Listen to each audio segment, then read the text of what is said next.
Hi, I'm Sanjana, and my teammates for this project are Akshar, Karan, Rachita, and Soumya. The two competitive companies that we've chosen for this project are Intel and AMD.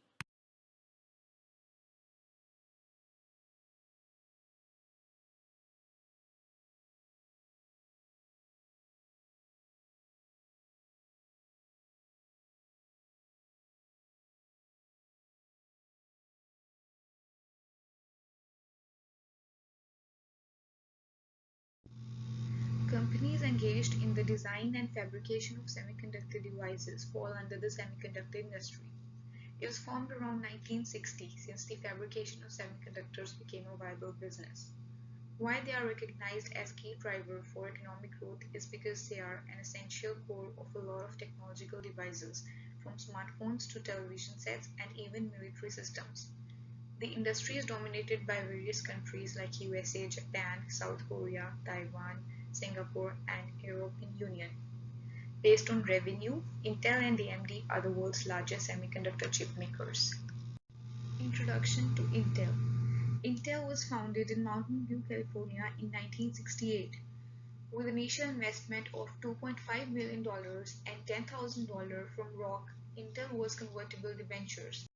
Intel became a public company via an initial public offering 2 years later. In 1965, Dr. Murray predicted that the number of transistors that could be etched on a chip would double annually for at least a decade, which was later called Moore's Law. Advanced Micro Devices is an American multinational semiconductor company based in Sunnyvale, California. It develops computer processors and related technologies for businesses as well as consumer markets. Initially, it manufactured its own processor.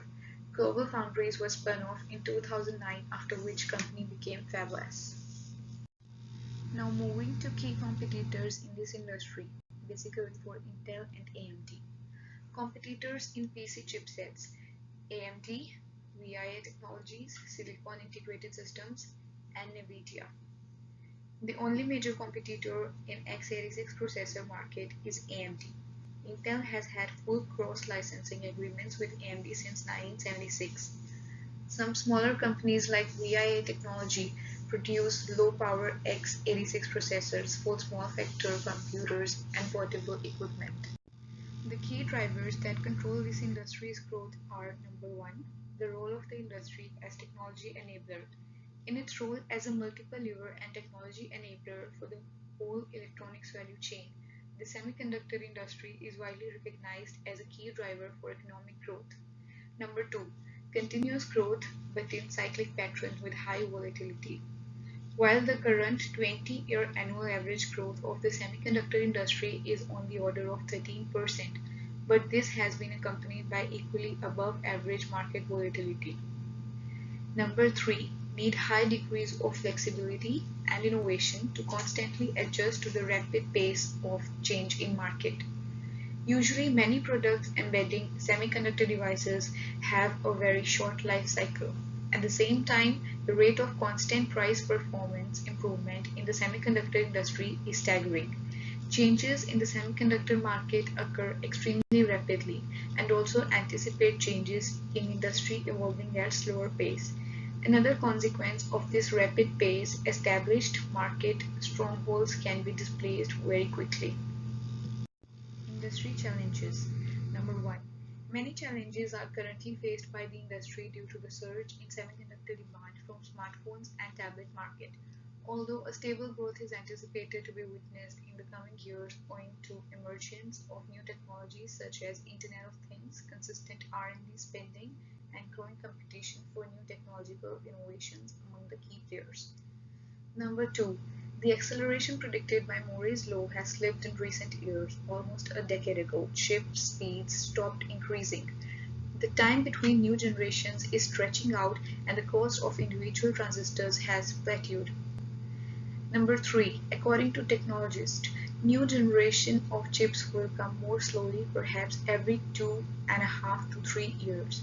The law of physics dictates that transistors by the middle of the next decade will be composed of just a handful of molecules and not function reliably, unless a new technological breakthrough occurs. Moore's law will come to an end. Now coming to timeline, Intel has many instrumental periods which has led to the great success of company. 1970 to 1980, Intel manufactures a variety of semiconductors. 1981 to 1986, Intel's share of DRAM decreases due to competition with Japan. 1987 to 1998, this era is dominated by a boom in personal computer sales. 1998 to 2005, the Internet was beginning to usher in massive changes in e-commerce and consumer behavior. 2005 to 2011, with Moore's law starting to slow down in 2005, Intel starts releasing multi-core processors.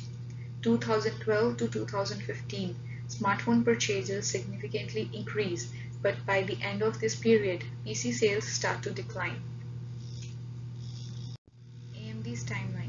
1970, AMD produced its first proprietary product, which was highly successful. In 1973, the company was second source for Intel MOS LTS circuits.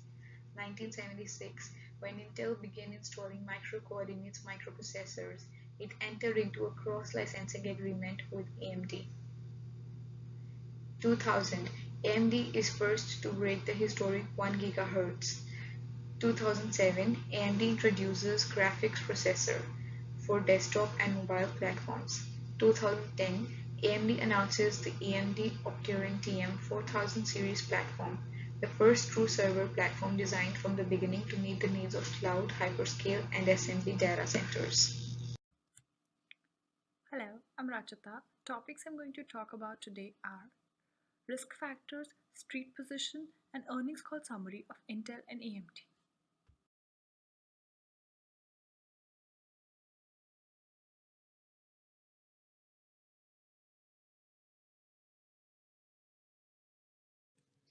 The risk factors of Intel, the first one is changes in product demand can harm their results of operation and financial condition. By this we mean demand for their products is variable and is hard to predict. Changes in the demand for their products may reduce their revenue, increase their cost, lower their gross margin percentage, or require them to write down the value of their assets. Second one, they operate globally and are subject to significant risk. By this we mean global or regional conditions may harm their financial results. They may be affected by fluctuations in currency exchange rates. The third one, they are subject to IP risk and risk associated with litigation and regulatory proceedings.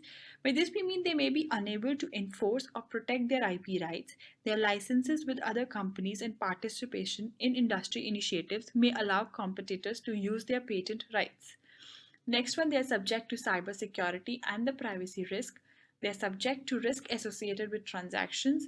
And the last one, they are subject to sales related risk. Next, risk factors of AMD. The first one, Intel Corporation's dominance of the microprocessor market and its aggressive business practices may limit their ability to compete effectively. By this we mean Intel Corporation has been the market share leader for microprocessor for many years. Intel's market share, margins, and significant financial resources enable it to market its products aggressively, to target their customers and their channel partners with their special incentives and to influence customers who do business with them. These aggressive activities have in the past and are likely in the future to result in lower unit sales and lower the average selling price for many of their products and adversely affect their margins and profitability. The next one, they rely on global foundries to manufacture all of their microprocessor and APU products and a certain portion of their GPU products. The next one, they rely on third parties to manufacture their products. The next, the loss of significant customers may have a material adverse effect on them.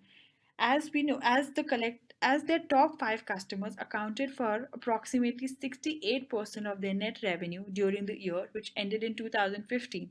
So if they even lose one customer, they'll face a huge loss. The next one, global economic uncertainty may adversely impact their business and operating results. Uncertain global economic conditions have in the past and may in the future adversely impact their business, including without limitation, like a slowdown in Chinese economy. They have a substantial amount of indebtedness as their total debt as of December 26, 2015 was $2.26 billion. Now, Intel's street position and expectation. The first, the Intel Corporation trades at a lower price or book multiple, 2.56, than its peer median, which is 4.58. The market expects Intel to grow more slowly than its peers and for its median ROA to decline. Intel employs relatively high amounts of assets while generating relatively median profit margins. Changes in the company's annual revenue and earnings are around the median among its peers. Over the last 5 years, Intel return on assets has declined from above median to about median among its peers, indicating declining relative operating performance. The last one, the company's margins are around the peer medians and do not suggest any benefit from a pricing or an operating cost advantage versus peers. The street position and expectations for AMD. AMD Advanced Micro Devices currently trades at a higher price or book ratio of 17.07 than its peer median 5.59. AMD's earnings are both negative, which suggests that price earnings ratio are not meaningful to make this analysis between operating advantage and growth expectations. AMD has relatively low net profit margins while its asset efficiency is relatively high. AMD return on assets currently and over the past 5 years has trailed the peer median and suggests the company might be operationally challenged relative to its peers. AMD operating performance may not allow it to raise additional debt. Now, the earning call summary of Intel. The graph here shows the net income of Intel for the last 3 years. The green bar shows the revenue, and the blue bar shows the earnings. They have a good revenue and good earnings, but their revenue was little less in 2015 than in 2014. The company posted an annual revenue of 55.4 billion, which went down by 1%, and their net profit of $11.4 billion. The gross margin was 62.6% compared to 63.7% in the year ago, which is 2014. Their data center group revenue of $4.5 billion, up 13% sequentially and up 10% year over year. They have an earnings per share of $2.33. Earnings call summary of AMD. The net income of AMD for last 3 years is shown in this graph where the green bar says the revenue and the blue bar says the earnings. We can see from this graph clearly that the earnings of AMD are going below, that is, they are going in negative. They have a loss per share of $0.12 and they have a cash and cash equivalents of $1.2 billion and a total debt of $1.6 billion.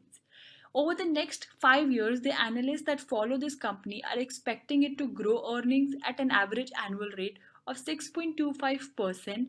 This year, analysts are forecasting earnings increase of 59.22% over the last year. Analysts expect the earnings growth next year of 72.32% over this year's forecasted earnings. Thank you. Hi, I'm Soumya and I'm going to be talking about the financial statement analysis.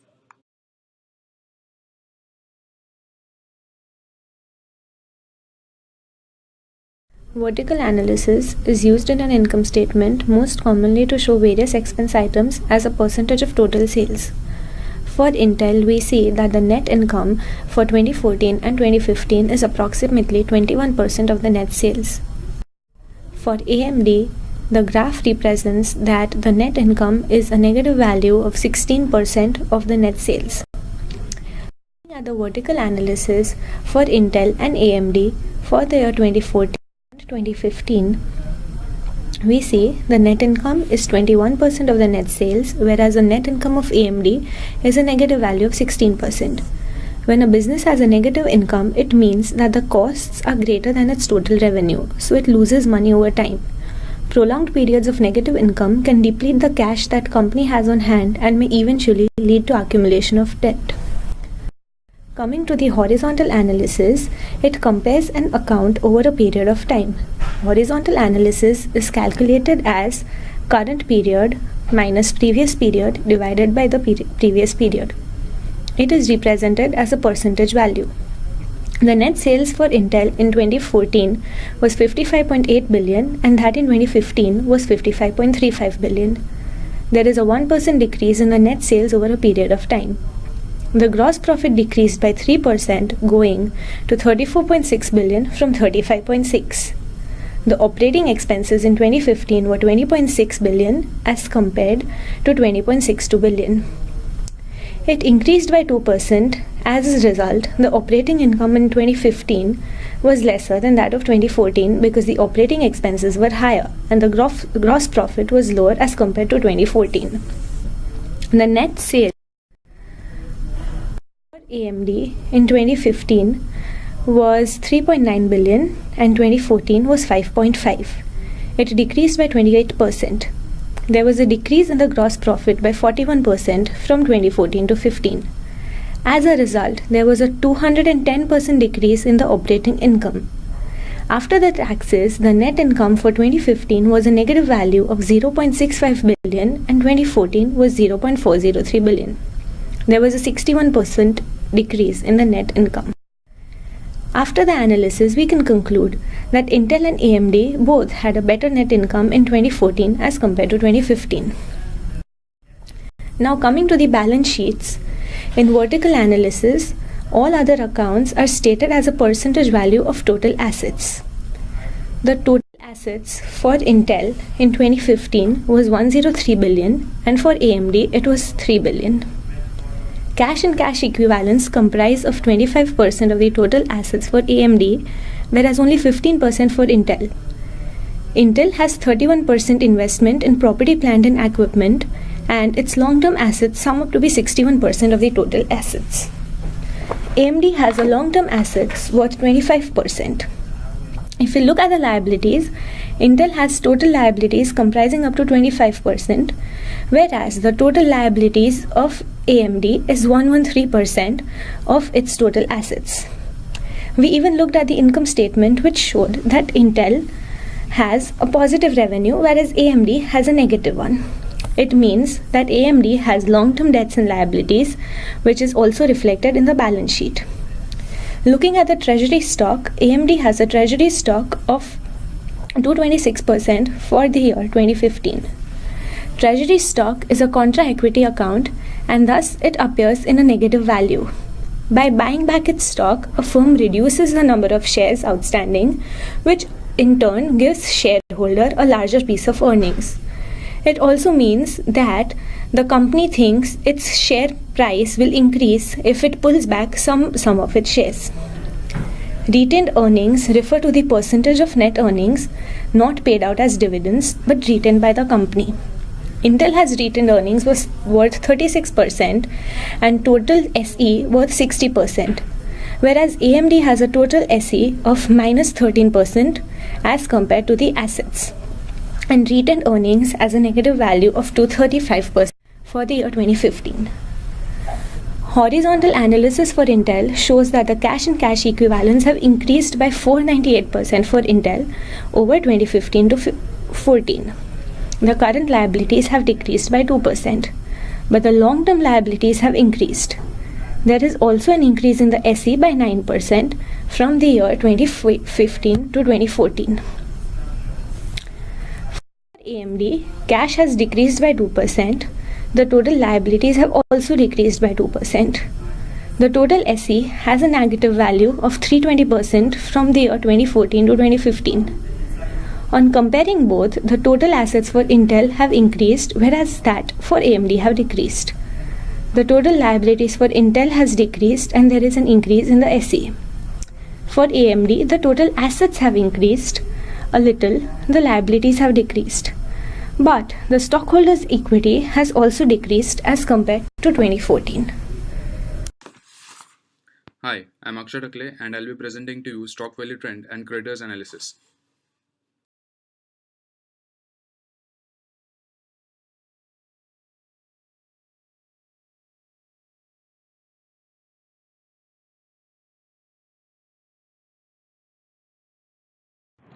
Let's look at the Intel stock trend for the past few years.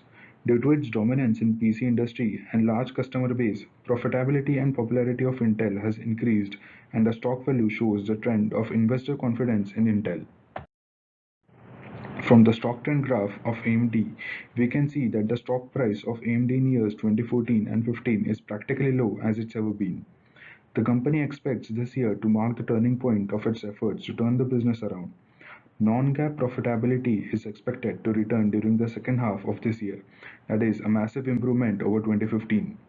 AMD provided similarly optimistic guidance last year, but the company came up far short and was forced to abandon those targets just a few months later. The company sports a market capitalization of just $2.8 billion, down more than 80% over the past decade. A return to profitability in 2017 or 18 would likely to send the stock soaring. Creditor. Creditors will analyze the financial position of the company to decide whether to lend money or not.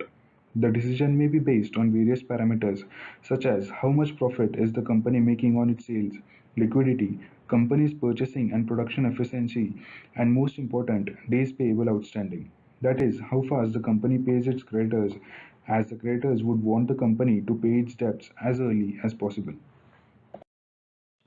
Let's look at the balance sheets of both the companies. Looking at the balance sheet of Intel, we can tell that the total assets are increasing year by year, while the liabilities remaining almost the same. The bad thing about AMD is that the stockholders' equity is plummeting year by year, while the liabilities are increasing. There is also decrease in the total assets from the year 2012 to 2014. Profitability. For a creditor, profitability of the company is very important because if the company has low profit margin, how will it pay for its debts?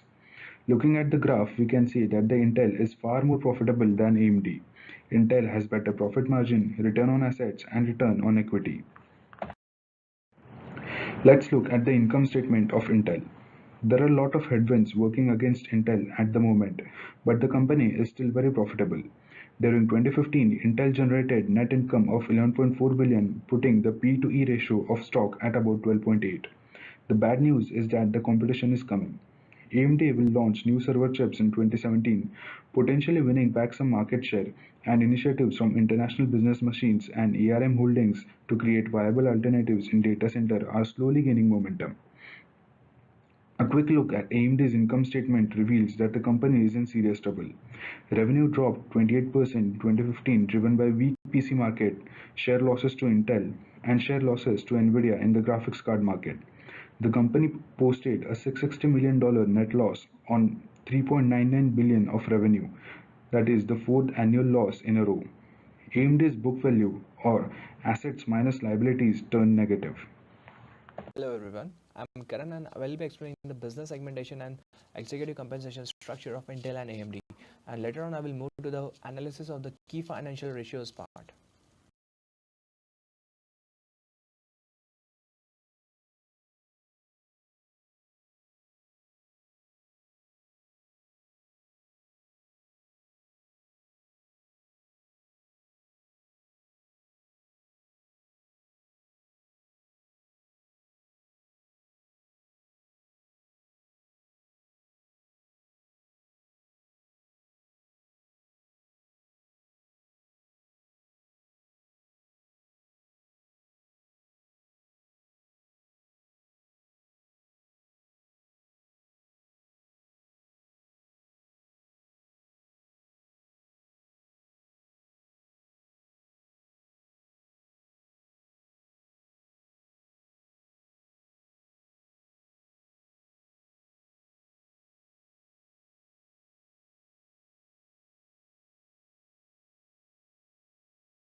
Clearly, Intel looks attractive for the creditors at this point. AMD has more upside potential, but the company needs to deliver with its upcoming product launches, something it's had problem with in the past. Intel has an attractive valuation assuming earnings don't decline, but the company is facing major headwinds as PC sales slump and its efforts in mobile fizzle. Intel is more safer simply because the company is wildly profitable and enjoys some significant competitive advantages. For creditors, Intel looks like a better option, despite the myriad problems facing the company.